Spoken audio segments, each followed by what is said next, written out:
दोस्तों, क्या आपको पता है रतन टाटा इस देश के सबसे अमीर आदमी है। लेकिन क्या आपको पता है कि जब बात अमीरों की आती है तो मुकेश अंबानी का नाम पहले क्यों आता है? आज के इस वीडियो में हम आपको यही बताने वाले हैं। लेकिन इस वीडियो को पूरा देखने के बाद इस सच्चाई का पता चलेगा, तो इस वीडियो को अंत तक देखना।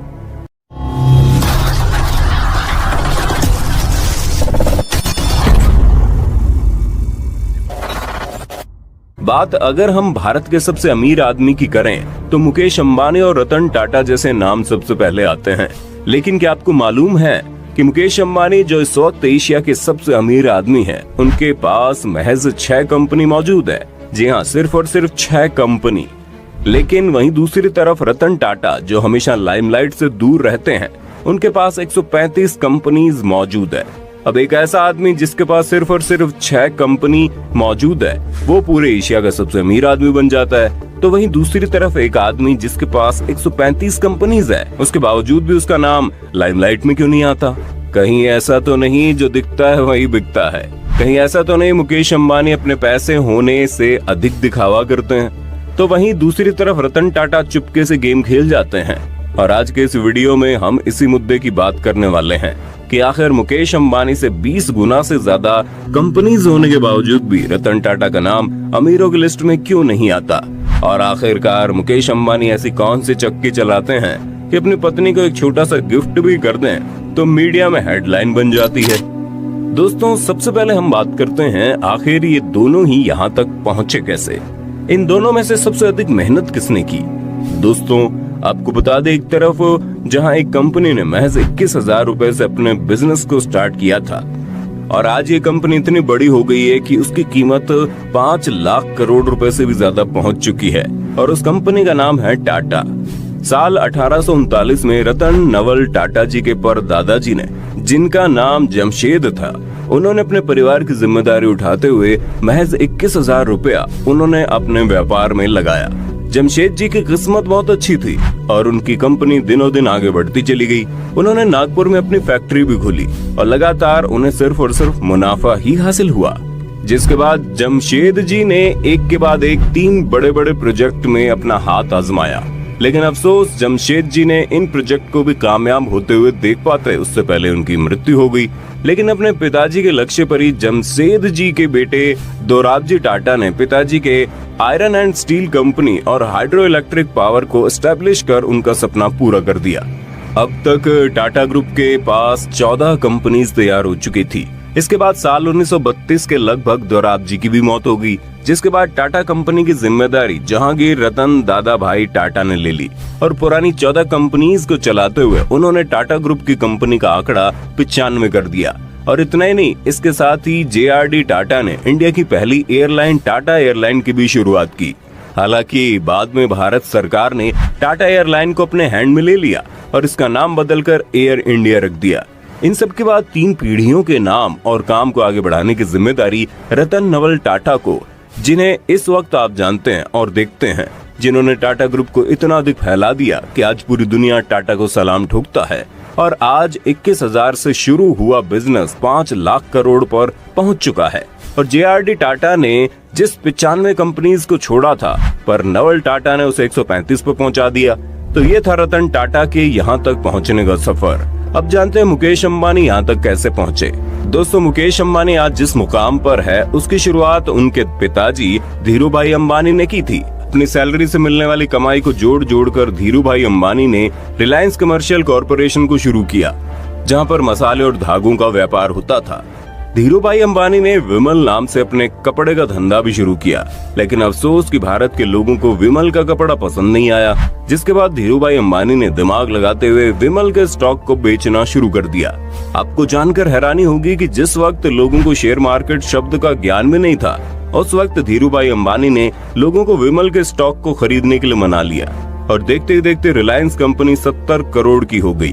और साल 2002 में जब धीरूभाई अंबानी की मृत्यु हुई, उस वक्त उनकी कंपनी 75,000 करोड़ रुपए की हो चुकी थी। साल 2002 के लगभग खराब तबीयत होने की वजह से धीरूभाई अंबानी की मृत्यु हो गई थी। उनकी मौत के बाद उनके पूरे बिजनेस को उनके दोनों बेटे मुकेश और अनिल अंबानी के बीच डिवाइड कर दिया गया।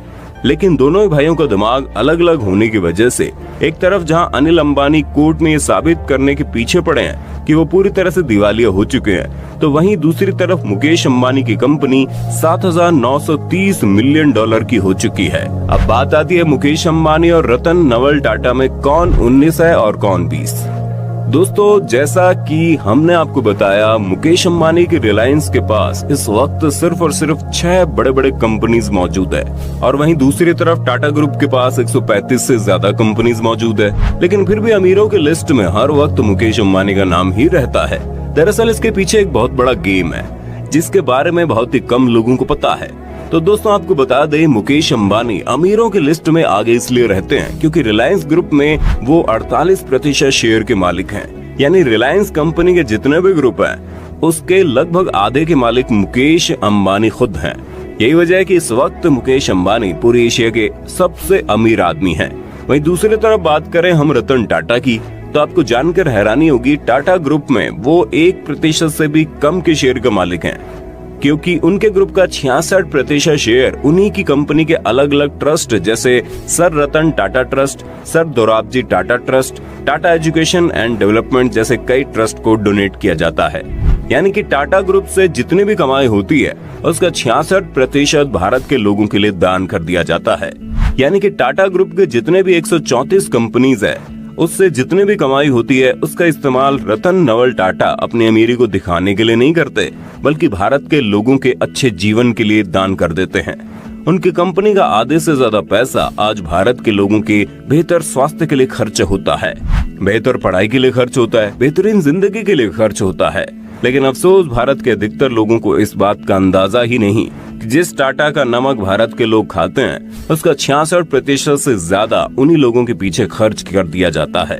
अब आप अंदाजा लगा सकते हैं कि जितना पैसा रतन टाटा भारत के लिए दान कर देते हैं, अगर सिर्फ और सिर्फ चैरिटी वाले शेयर भी रतन टाटा ने अपने नाम कर लिए होते तो मुकेश अंबानी दूर दूर तक नजर नहीं आते। वैसे इस बात को जानने के बाद आपकी नजर में भारत या फिर एशिया का सबसे अमीर आदमी कौन हुआ, हमें कमेंट करके बताइए ना। और अब बात आती है, जो दिखता है वही बिकता है। इतना अधिक पैसा होने के बावजूद भी न जाने क्यों रतन टाटा कभी भी मीडिया में दिखाई नहीं देते। लेकिन वहीं दूसरी तरफ आखिर ऐसी कौन सी वजह है कि मुकेश अंबानी अपनी पत्नी को एक छोटा सा गिफ्ट भी दें तो मीडिया का हेडलाइन बन जाता है। दोस्तों, आपको बता दें, मुकेश अंबानी सिर्फ अमीर ही नहीं है बल्कि उनको अपने अमीरी का दिखावा करने का बड़ा शौक है। हाल ही में मुकेश अंबानी ने अपनी बेटी की शादी में 110 करोड़ रुपए खर्च कर दिए, तब उसके चर्चे बड़े जोरों शोरों से हुए।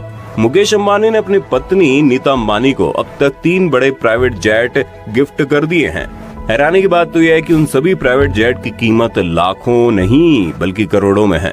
और तो और मुकेश अंबानी ने अपनी पत्नी नीता अंबानी को गिफ्ट करने के लिए एक बेहतरीन यार्ड भी तैयार करवाया है जिसकी कीमत 700 करोड़ रुपए है। इन सब के अलावा मुकेश अंबानी का जो नौकर है, उनके जो बॉडीगार्ड होते हैं, वो भी मर्सिडीज जैसी गाड़ियों में सफर करते हैं। जब भी कहीं जाते हैं तो उनके लिए हेलीकॉप्टर, प्राइवेट जेट हर वक्त तैयार रहता है। लेकिन वहीं दूसरी तरफ से हैं रतन नवल टाटा, एक ऐसी शख्सियत जो इतना अमीर होने के बावजूद भी बहुत ही सिंपल जिंदगी जीना पसंद करते हैं। उनका एक बड़ा सिंपल सा बंगला है, वो कभी भी अपने अमीरी का दिखावा नहीं करना चाहते। रतन नवल टाटा के परदादा जी ने जिस बिजनेस को स्टार्ट किया था, रतन नवल टाटा उस बिजनेस को बढ़ाने के साथ साथ अपने खानदान का नाम भी रोशन करने के पीछे लगे हैं। यही वजह है कि इस वक्त टाटा ग्रुप हर एक सेक्टर में अपने बिजनेस को फैलाने के साथ साथ अपनी कमाई का आधे से ज्यादा हिस्सा भारत के लोगों के पीछे पानी की तरह बहा देते हैं। आज के वक्त में टाटा ग्रुप सिर्फ बिजनेस नहीं कर रहा बल्कि वो भारत के समाज के लिए काम भी कर रहा है।